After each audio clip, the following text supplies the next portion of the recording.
विद्यार्थी मित्रांनो, आज आपण आरोग्य आणि शारीरिक शिक्षण या विषयामध्ये उत्तेजक द्रव्य यांचं सेवन म्हणजे डोपिंग या विषयाची माहिती घेणार आहोत. बघा विद्यार्थी मित्रांनो, पूर्वीच्या मानानं आज जर क्रीडा स्पर्धांकडे पाहिलं किंवा खेळाकडे पाहिलं तर खेळामध्ये प्रचंड मोठ्या प्रमाणामध्ये त्या ठिकाणी स्पर्धा निर्माण झालेली आहे आणि प्रत्येक खेळाडू त्या ठिकाणी प्रावीण्य मिळवण्यासाठी प्रयत्न करत असतो. आपला पहिला दुसरा तिसरा नंबर कसा येईल यासाठी तो सतत त्या ठिकाणी कसोशीनं काय करत असतो, प्रयत्न करत असतो. आणि हे सर्व करत असताना आपली जी गुणवत्ता आहे, आपली क्षमता आहे, त्याच्यामध्ये वाढ व्हावी आणि आपल्याला अपेक्षित असा परिणाम साध्य करता यावा यासाठी काही खेळाडू त्या ठिकाणी उत्तेजक द्रव्यांचं सेवन करतात. काय करतात? उत्तेजक द्रव्यांचं सेवन करतात आणि आपली गुणवत्ता, आपली क्षमता ह्याच्यामध्ये काय करतात? वाढ करतात. तर विद्यार्थी मित्रांनो, या उत्तेजक द्रव्यांच्या सेवनाचे नेमके काय परिणाम होतात? उत्तेजक द्रव्याचं सेवन म्हणजे काय, म्हणजे डोपिंग म्हणजे काय, तर या विषयाची माहिती आपल्याला या ठिकाणी या पाठामध्ये काय करायची आहे, घ्यायची आहे. बघा विद्यार्थी मित्रांनो, आज अनेक खेळाडू प्रचंड कष्ट घेऊन, खेळाचे प्रशिक्षण घेऊन स्पर्धेमध्ये यश मिळवण्यासाठी सतत प्रयत्न करीत असतात. प्रतिस्पर्ध्यावर मात करण्याची ईर्ष्या ही त्यांच्या मनामध्ये असते आणि तीच त्यांना प्रेरणा देत असते. काही खेळाडू जिद्दीच्या जोरावर रात्रंदिवस मेहनत घेतात आणि अनेक स्पर्धा ते गाजवत असतात. हे जरी खरे असलं तरी आजच्या स्पर्धेच्या युगामध्ये मीच बक्षीस मिळवलं पाहिजे, माझाच नंबर आला पाहिजे, ही ईर्ष्या ही प्रत्येक खेळाडूमध्ये असते किंवा विजयी खेळाडूंना मिळवणारी भरघोस रोख रक्कम, त्यांना मिळणारं पारितोषिक, त्यांना मिळणाऱ्या शासकीय सवलती या सर्व बाबींमुळे स्पर्धेतील आपली जी कार्यक्षमता आहे, जी कामगिरी आहे ती उच्च राहावी, आपणच प्रावीण्य मिळवावं यासाठी काही खेळाडू डोपिंगसारख्या म्हणजे उत्तेजक द्रव्याच्या सेवनासारख्या शॉर्टकट मार्गाचा काय करतात? आपल्याला अवलंब करून घेताना दिसून येतात. तर विद्यार्थी मित्रांनो, डोपिंग म्हणजे काय किंवा उत्तेजक द्रव्यांचं सेवन म्हणजे काय, तर खेळाडूची शारीरिक क्षमता, त्याची गुणवत्ता ही अनैसर्गिकपणे वाढविण्यासाठी घेण्यात येणाऱ्या मादक द्रव्यांना डोपिंग असं म्हणतात. घेण्यात येणाऱ्या मादक द्रव्यांना डोपिंग असं म्हणतात. बघा खेळाडूंची शारीरिक क्षमता म्हणजे समजा एखादा खेळाडू आहे, हा खेळाडू समजा 11 सेकंदामध्ये 100 मीटर धावत असेल, ठीक की नाही, आणि त्या स्पर्धेमध्ये प्रावीण्य मिळवण्यासाठी जे रेकॉर्ड आहे पूर्वीपासूनचं ते समजा 10.56 सेकंद एवढं आहे, ठीक की नाही, म्हणजे 10.5 सेकंद एवढं आहे, ठीक की नाही, म्हणजे अर्ध्या सेकंदाचा त्या खेळाडूमध्ये काय होतो, त्या ठिकाणी फरक पडतो. त्याची क्षमता आहे 11 सेकंदापर्यंत, पण स्पर्धेमध्ये प्रावीण्य मिळवण्यासाठी त्याला 10.5 सेकंदाच्या आतमध्ये त्या ठिकाणी ते 100 मीटर अंतर काय करणं, पार करणं गरजेचं आहे. आणि मग यासाठी त्याला दम लागू नये, त्याची शारीरिक क्षमता वाढावी, त्याला उत्तेजन मिळावं यासाठी काही खेळाडू त्या ठिकाणी काय करतात, तेवढ्या अंतर, तेवढा वेळ कमी करण्यासाठी काही उत्तेजक द्रव्यांचं काय करतात, सेवन करतात आणि त्या ठिकाणी स्पर्धेमध्ये बक्षीस मिळवण्याचा काय करतात, प्रयत्न करतात. म्हणजे त्यामुळं खेळाडूची शारीरिक क्षमता वाढते, शारीरिक क्षमता काय होते, वाढते, त्याची गुणवत्ता वाढते. अनैसर्गिकपणे वाढवण्यासाठी तो काय करतो, त्या ठिकाणी असं मादक द्रव्यांचं किंवा उत्तेजक द्रव्यांचं काय करतो, सेवन करतो. तर त्याला विद्यार्थी मित्रांनो आपण डोपिंग असं म्हणतो.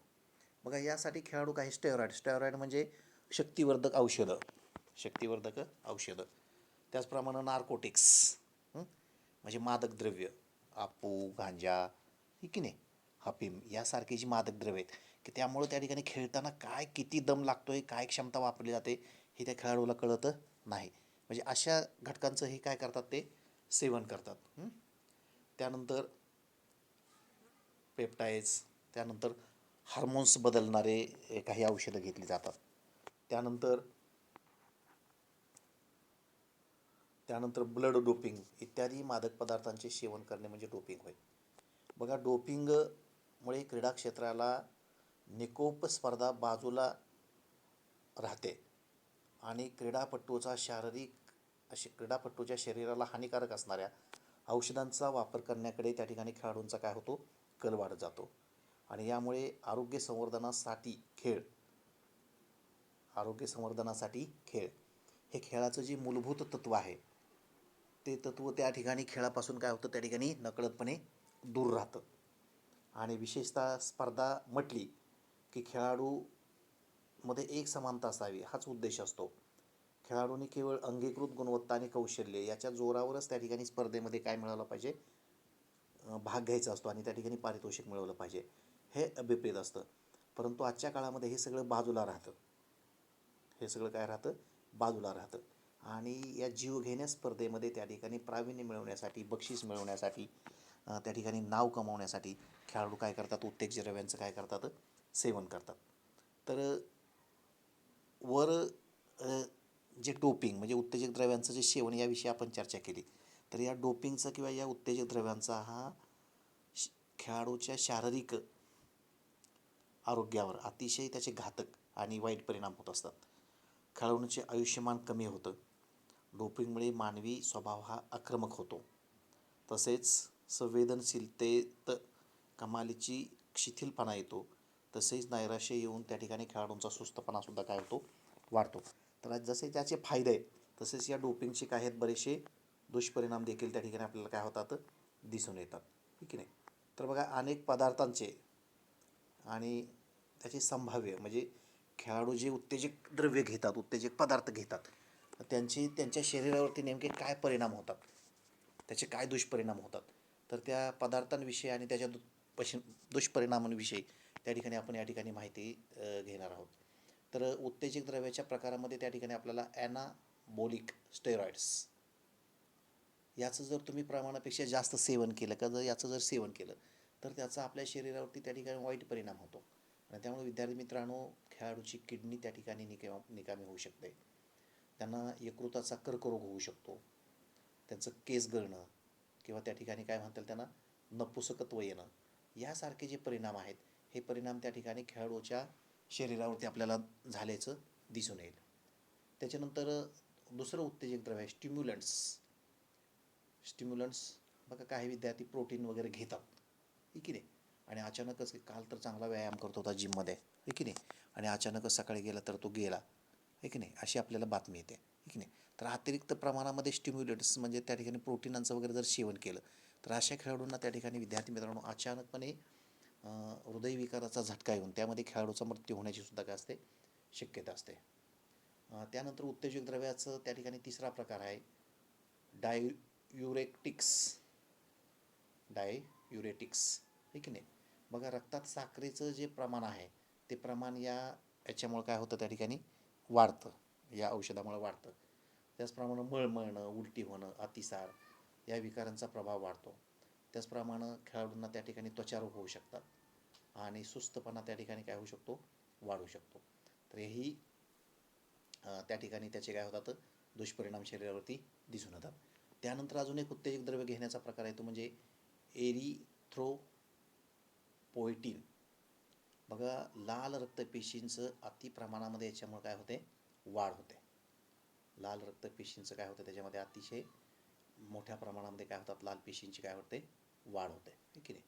तर विद्यार्थी मित्रांनो, आजपर्यंतचा जर डोपिंगचा इतिहास पाहिला तुम्ही किंवा उत्तेजक द्रव्य सेवनाचा जर इतिहास पाहिला तर त्याचे जे दुष्परिणाम आहेत ते पाठीमागच्या इतिहासामध्ये जर पाहायचं आपण ठरवलं तर त्या ठिकाणी आपल्याला सांगता येईल की सन 1986मध्ये इंग्रज सायकल स्वराची कोकेनच्या अतिसेवनामुळे मृत्यू झाल्याची नोंद आहे. म्हणजे एक सायकलपट्टू होता, सायकल स्पर्धेमध्ये भाग घ्यायचा, परंतु ही भाग घेत असताना त्यानं अतिशय जास्त प्रमाणामध्ये त्या ठिकाणी कोकेन हा जो अंमली पदार्थ आहे त्या अंमली पदार्थाचं मोठ्या प्रमाणामध्ये काय केलं, त्या ठिकाणी सेवन केलं, आणि त्यामुळं त्याचा त्या अतिसेवनामुळं काय झालेलं आहे, 1986मध्ये त्या ठिकाणी मृत्यू झालेला आहे. त्यानंतर 1986मध्येच विद्यार्थी मित्रांनो, अमेरिकेमधील बास्केटपट्टू खेळाडू लिओ बाईस याचा देखील काय झालेलं आहे, डोपिंगमुळे काय झालेलं आहे, मृत्यू झालेला आहे. त्याच्यानंतर व्यावसायिक फुटबॉलपट्टू आपल्या भारतामध्ये कमी प्रमाणामध्ये याला लोकप्रियता आहे, पण युरोप खंडामध्ये जर आपण गेलो तर त्या ठिकाणी फुटबॉल हा जो खेळ आहे तो अतिशय त्या ठिकाणी काय केला जातो, मोठ्या प्रमाणामध्ये खेळला जातो आणि लोकांच्या अतिशय आवडीचा म्हणजे क्रिकेटपेक्षाही जास्त हा खेळ त्या ठिकाणी लोकप्रिय आहे. तर व्यावसायिक फुटबॉलपट्टू डॉन रॉजर्स याचा डोपिंगच्या अतिसेवनामुळे त्या ठिकाणी काय झालेलं होता, मृत्यू झालेला होता. बघा अगदी फुटबॉलचा जो सामना असतो त्याच्यामध्ये दीर्घकाळपर्यंत त्या खेळाडूंना त्या ठिकाणी मैदानावरती धावावं लागतं आणि त्यावेळेस आपली क्षमता टिकून राहावी, आपली गुणवत्ता टिकून राहावी यासाठी काही फुटबॉल खेळाडूसुद्धा त्या ठिकाणी काय करतात, मादक द्रव्यांचं काय करतात, सेवन करतात, आहे की नाही. म्हणजे असं ॲनाबॉलिक स्टेरॉइड वगैरे घेतात आणि आपली क्षमता वाढवण्याचा प्रयत्न करतात. पण त्याचे असे दुष्परिणाम होतात की जो डॉन रॉजर्स आहे त्याचा देखील त्या ठिकाणी डोपिंग म्हणजे उत्तेजक द्रव्य घेतल्यामुळे काय झालेलं होता, मृत्यू झालेला होता. त्यानंतर विद्यार्थी मित्रांनो 1988मध्ये कॅनेडियन धावपटू बेन जॉन्सन, अमेरिकन बेन जॉन्सन वेगळा, कॅनेडियन धावपटू बेन जॉन्सन हा सोल ऑलिम्पिक स्पर्धेमध्ये डोपिंग चाचणीमध्ये दोषी आढळला आणि त्याने ॲनाबॉलिक स्टेरॉइड सेवन केल्याचे सिद्ध झाल्याने त्यानं जे पदक मिळवलेलं होतं ते पदक त्या ठिकाणी ऑलिम्पिक समितीनं काय केलं, त्या ठिकाणी काढून घेतलं जातं. म्हणजे खेळाडूची मानहानी होते, त्यानं कमवलेले जे पदक आहे ते पदक त्या ठिकाणी काय केलं जातं, काढून घेतलं जातं. त्यानंतर 1988मध्येच बघा सोल या ठिकाणी ऑलिम्पिक स्पर्धा झालेल्या होत्या आणि त्यामध्ये बल्गेरिया या देशाचा वेटलिफ्टर एंजेल जेनचेव याला देखील डायुरेटिक औषध वापरल्याने त्याला त्या ठिकाणी स्पर्धेमधून काय करण्यात आलेलं होतं, बाद करण्यात आलेलं होतं. लक्षात येते. त्याच्यानंतर Tour de France cycle race 7 वेळा जिंकणारा लान्स आर्मस्ट्रॉंग हा सुद्धा त्या ठिकाणी विद्यार्थी मित्रांनो डोपिंगच्या याच्यामध्ये काय झालेला होता, दोषी आढळलेला होता आणि डोपिंगमध्ये दोषी आढळल्यामुळं त्या ठिकाणी त्याला देखील काय केलं होतं, त्या ठिकाणी स्पर्धेतून बाद करण्यात आलेलं होतं. लक्षात आलं. त्यानंतर आपला 3 वेळा महाराष्ट्र केसरी झालेला यादव हा पैलवान तुम्हाला माहीत असेल आणि त्याची ऑलिम्पिक स्पर्धेसाठी निवड झालेली होती आणि ऑलिम्पिक स्पर्धेच्या पूर्वी त्याची डोपिंग चाचणी त्या ठिकाणी करण्यात आली दिल्लीमध्ये. भारतीय ऑलिम्पिक समितीनं त्या ठिकाणी त्याची डोपिंगची चाचणी केली आणि डोपिंगची चाचणी केल्यानंतर तो उत्तेजक द्रव्य घेत असल्याचं त्या ठिकाणी सिद्ध झालं, आहे की नाही. आणि मग पंतप्रधानांनी त्याला त्या ठिकाणी क्लीन चिट दिली की तो डोपिंग वगैरे करत नाही, आहे की नाही. पण त्या ठिकाणी यादव हा पैलवानाला त्या ठिकाणी आपल्या देशानं त्या ठिकाणी ऑलिम्पिक स्पर्धेसाठी इंग्लंडला त्या ठिकाणी पाठवलं, आहे की नाही. पण आंतरराष्ट्रीय ऑलिम्पिक समितीनं त्या ठिकाणी त्याला स्पर्धेमध्ये भाग घेण्यासाठी त्या ठिकाणी त्याला काय केली, बंदी घातली. म्हणजे त्याला त्या स्पर्धेमध्ये भाग घेता आला नाही. तर डोपिंगचे असे असंख्य दुष्परिणाम आपल्याला इतिहासामध्ये काय करतात त्या ठिकाणी सांगता येऊ शकतील. तर विद्यार्थी मित्रांनो क्रीडा क्षेत्रामध्ये हे स्पर्धेमध्ये प्रावीण्य मिळवण्यासाठी हे जे आपण उत्तेजक द्रव्यांचं सेवन करतो, डोपिंग करतो, ही जी अपप्रवृत्ती आहे ती रोखण्यासाठी त्या ठिकाणी शास्त्रीय चाचण्यांवर आधारित अत्याधुनिक तपासणी पद्धतीची सुरुवात करण्यात आलेली आहे आणि खेळामध्ये यशस्वी होण्याच्यासाठी योग्य दृष्टीने असण्याची आवश्यकता आहे. उल्लेखनीय आणि स्मरणीय क्रीडा प्रदर्शनासाठी प्रामाणिकता ही महत्त्वाची आहे. त्याचप्रमाणे प्रतिष्ठा, निकोप खेळ, संघ एकात्मकता, संघभावना, वचनबद्धता आणि धैर्य या गुणांची खरं तर आवश्यकता आहे आणि त्यामुळे खेळ आणि खेळाचा आपल्याला या ठिकाणी खऱ्या पद्धतीनं त्या ठिकाणी काय घेता येतो, आनंद घेता येतो आणि आपली जी अद्वितीय क्षमता आहे ती अद्वितीय क्षमता त्या ठिकाणी ओळखता येते आणि म्हणून खेळाडूने आपली नैतिक योग्यता, नैसर्गिक क्षमता विकसित करूनच त्या ठिकाणी काय केला पाहिजे, खेळामध्ये सहभाग घेतला पाहिजे आणि आपल्या कौशल्यामध्ये काय केले पाहिजे, वाढ केलं पाहिजे. म्हणजे डोपिंगसारखे किंवा उत्तेजक द्रव्यांचं सेवन करणं हे जे नंबर मिळवण्यासाठी, क्रमांक मिळवण्यासाठी, आपला पहिला क्रमांक येण्यासाठी हे जे शॉर्टकट आहेत, ह्या शॉर्टकटचा खेळाडूंनी काय केला पाहिजे, त्या ठिकाणी अवलंब केला नाही पाहिजे. तर या पद्धतीनं त्या ठिकाणी डोपिंगविषयी आपल्याला काय करता येईल, माहिती सांगता येऊ शकतील, ठीक नाही. बघा डोपिंग कशा पद्धतीनं केलं जातं, तर त्यामध्ये सप्लिमेंटरी प्रोटीन घेतली जातात. बघा सप्लिमेंट प्रोटीन पावडर आणि क्रिएटिन पावडरचे सेवन जर योग्य प्रमाणामध्ये आणि तज्ज्ञाच्या मार्गदर्शनाखाली करणं आवश्यक आहे. बघा भारतातील अनेक खेळाडू, सिनेकलावंत त्यांच्या असामान्य सुदृढतेमुळे आकर्षक दिसतात आणि अनेक प्रसिद्ध खेळाडू तसेच अनेक सिनेकलावंत त्यांच्या पिळदार आणि सुडौल शरीरयष्टीसाठी ओळखले जातात. अगदी 10वीमधून बाहेर पडणारी किशोर वयातील मुलं आणि मुलीसुद्धा जिममध्ये जाऊन जिमचे सभासद होतात. मात्र लवकरात लवकर शरीर पिळदार व्हावं, सुडौल बनावं याची त्यांना घाई झालेली असते आणि म्हणून सप्लिमेंट प्रोटीन पावडर तसेच क्रिएटिन पावडरच्या विक्री व्यवसायातून सप्लिमेंटरी प्रोटीन पावडर तसेच क्रिएटिन पावडरच्या विक्री व्यवसायातून भरपूर कमाई होत असल्यामुळं जिममध्ये ही सर्व उत्पादनं विक्रीस उपलब्ध असतात आणि त्यासंबंधी चुकीची माहिती देऊन आवश्यकता नसतानाही प्रत्येक सभासदांना ती दिली जातात आणि खरे तर तो व्यवसाय सुरू करण्यासाठी या पावडर किंवा सप्लिमेंटची आवश्यकता नसते, पण ती विकली जातात आणि या पावडरमुळे सप्लिमेंट्समुळे शरीर लवकर पिळदार आणि काय होतं त्या ठिकाणी सुडल बनतं असा एक गैरसमज त्या ठिकाणी निर्माण होतो आणि ताबडतोब तंदुरुस्त होण्यासाठी शारीरिक सुदृढता ताबडतोब येण्यासाठी लोक घाई करतात आणि अशा अनावश्यक बाबींवरती त्या ठिकाणी लक्ष ठेवून खेळाडू त्या ठिकाणी प्रोटीन पावडरचं किंवा क्रिएटिन पावडरचं काय करतात सेवन करतात आणि पिळदार आणि सुडोल शरीरयष्टी बनण्यासाठी आवश्यक तो कालावधी घेणं खरं तर आवश्यक आहे. एक ठराविक काळापर्यंत त्या ठिकाणी व्यायाम करणं आवश्यक आहे, पण त्वरित हे सगळं व्हावं यासाठी त्या ठिकाणी सप्लिमेंट प्रोटीन पावडर किंवा क्रिएटिन पावडर ह्या ज्या पावडर आहेत त्यांचं काय केलं जातं विद्यार्थी मित्रांनो सेवन केलं जातं. तर त्याच्यामुळं केवळ पावडरचं सेवन केल्यामुळं खरं तर शरीरयष्टी बनत नाही, तर त्यासाठी ते शरीराला आरोग्याला त्या ठिकाणी घातक किंवा धोकादायक ठरण्याची जास्त शक्यता असते. अशा पदार्थाच्या सेवनानं जीव गमावण्याची देखील बऱ्याच वेळेस काय होते त्या ठिकाणी खेळाडूंवरती किंवा व्यायाम करणाऱ्या लोकांवरती वेळ येते. एका विशिष्ट कालावधीनंतर आणि व्यायामाची उंची गाठल्यानंतर अशा पदार्थांची गरज पडू शकते, परंतु अशावेळी वैद्यकीय सल्ल्यानेच त्या ठिकाणी सप्लिमेंट पावडर किंवा क्रिएटिन पावडर यांचं काय केलं पाहिजे सेवन केलं पाहिजे. परंतु त्या ठिकाणी असं करताना खेळाडू किंवा त्या ठिकाणी जे व्यायाम करणारे असतात ते असं करताना त्या ठिकाणी आपल्याला दिसून येतं नाही. बघा,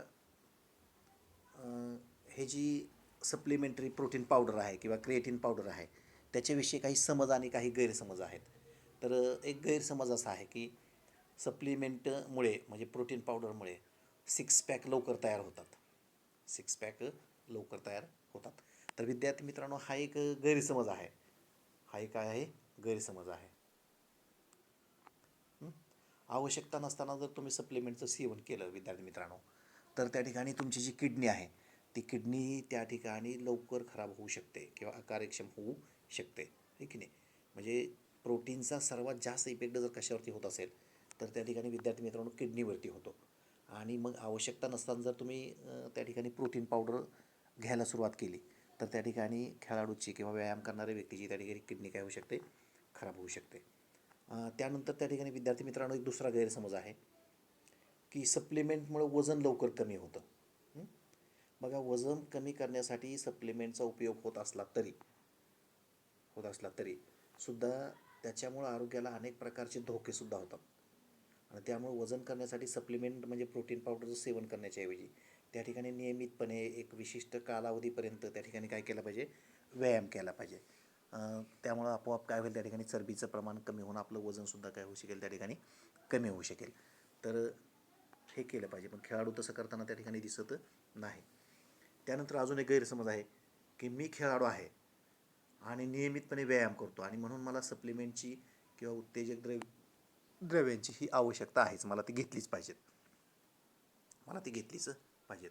तर विद्यार्थी मित्रांनो बघा, उच्च क्रीडा कार्यमान हे योग्य प्रशिक्षण घेतल्यामुळं किंवा योग्य तो तुम्ही आहार घेतलं तर त्यावरती अवलंबून आहे की नाही.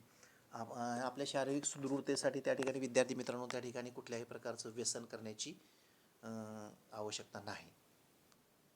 कोणत्याही प्रकारचं त्या ठिकाणी व्यसन करण्याची आवश्यकता नाही. तर जर तुम्ही चांगले खेळाडू असाल, तुम्हाला शारीरिक सुदृढता आवश्यक असेल तर त्या ठिकाणी तुम्ही नियमितपणे व्यायाम केला पाहिजे आणि योग्य तो काय केला पाहिजे आहार घेतला पाहिजे. त्यामुळे त्या ठिकाणी आपली जी शारीरिक सुदृढता आहे ती शारीरिक सुदृढता निश्चितपणे त्या ठिकाणी काय होऊ शकेल चांगली होऊ शकेल. आणि त्यासाठी मादक द्रव्यांचं सेवन करणं, प्रोटीन पावडर घेणं किंवा अंमली पदार्थांचं सेवन करणं याची कुठल्याही प्रकारची काही नाही गरज नाही. तर तो त्या ठिकाणी विद्यार्थी मित्रांनो गैरसमज आहे की मला घेतलंच पाहिजे, हा गैरसमज आहे. त्याच्यानंतर अजून एक चौथा गैरसमज आहे, उच्च दर्जाचे खेळाडू सिनेकलावंत उत्तेजक द्रव्य घेतात आणि त्यामुळे त्यांचे शरीर डौलदार आणि आकर्षक असते. बघा, हे एक अतिशय मोठ्या प्रमाणामध्ये गैरसमज आहे की सिनेकलावंत मोठे खेळाडू वगैरे त्या ठिकाणी पार्ट्या करतात, पार्ट्यामध्ये त्या ठिकाणी उत्तेजक द्रव्यांचं सेवन करतात, शॉम्पेन वगैरे घेतात आणि त्याच्यामुळं ते दिसायला अगदी हँडसम दिसतात. त्यांची त्वचा वगैरे चांगली दिसते. काही नटनट्या त्या ठिकाणी अगदी चेहऱ्यालासुद्धा काय करतात त्या ठिकाणी तोंडावरती शॉम्पेन लावतात त्या ठिकाणी आणि त्याच्यामुळं ते त्यांची कांती म्हणजे त्यांची त्वचा ही अतिशय मुलायम अशी दिसते. तर हा पूर्णपणे त्या ठिकाणी विद्यार्थी मित्रांनो गैरसमज आहे. हा काय आहे पूर्णपणे गैरसमज आहे. तर उच्च दर्जाचे खेळाडू किंवा सिने कलावंत हे सुदृढतेसाठी हे आपला शारीरिक सुदृढता चांगली राहावी, आपला फिजिकल फिटनेस चांगला राहावा यासाठी विद्यार्थी मित्रांनो ते संतुलित आहार घेतात. काय करतात? संतुलित आहार घेतात आणि तो संतुलित आहार हे त्यांच्या तज्ज्ञांच्या सहाय्यानं घेतात. ठीक आहे नाही, म्हणजे तज्ज्ञ डॉक्टरांच्या मार्गदर्शनाखाली ते त्या ठिकाणी आपला आहार काय करतात? घेतात. ठीक आहे नाही. आणि प्रत्येक अशा मोठ्या व्यक्तीकडं, मोठ्या खेळाडूकडं, मोठ्या सिने कलावंताकडं त्या ठिकाणी स्वतःचं जिम असते त्यांचं आणि त्या जिममध्ये त्या ठिकाणी ते अगदी 2 तास त्या ठिकाणी चांगल्या मार्गदर्शनाखाली त्या ठिकाणी फिजिकल फिटनेस ठेवण्यासाठी व्यायाम करतात आणि त्यामुळे फिजिकली ते फिट्ट दिसतात. ठीक आहे नाही. अगदी शाहरुख खान असेल, सलमान खान असेल यासारखे जरी सिने कलावंत असले, अगदी रात्री 12-1 वाजेपर्यंत जरी त्यांनी पार्टी केली, ठीक नाही, तरी पहाटे 5 वाजता उठून त्या ठिकाणी ते पहाटे 5 ते 1 वाजेपर्यंत त्या ठिकाणी ते जिममध्ये काय करतात? त्या ठिकाणी व्यायाम करतात आणि मग त्यामुळे त्यांनी मद्यपान केलं, काही केलं तरीसुद्धा त्यांचा फिजिकल फिटनेस आहे तो त्या ठिकाणी व्यायामामुळं आणि जिम जॉईन केल्यामुळं काय होतं त्या ठिकाणी फिजिकल फिटनेस आपल्याला चांगला असल्याचा दिसून येतो. म्हणजे त्या ठिकाणी विद्यार्थी मित्रांनो हा जो गैरसमज आहे की मोठे खेळाडू त्याच्यानंतर चांगले सिने कलावंत यांचा फिजिकल फिटनेस आहे तो केवळ मादक द्रव्यांचं सेवन केल्यामुळं, प्रोटीन पावडर खाल्ल्यामुळं, ठीक आहे, या सगळ्यांमुळं हे शक्य आहे. हा जो त्यांचा गैरसमज आहे हा गैरसमज त्या ठिकाणी दूर झाला पाहिजे. तर त्यासाठी नियमितपणे आहार घेतला पाहिजे, नियमितपणे व्यायाम केला पाहिजे. काय केला पाहिजे? नियमितपणे व्यायाम केला पाहिजे. तर त्या ठिकाणी विद्यार्थी मित्रांनो तुमचा फिजिकल फिटनेस आहे तो चांगला राहू शकेल. लक्षात येते? तर या पद्धतीनं उत्तेजक द्रव्य हा जो भाग आहे तो आपला या ठिकाणी संपलेला आहे.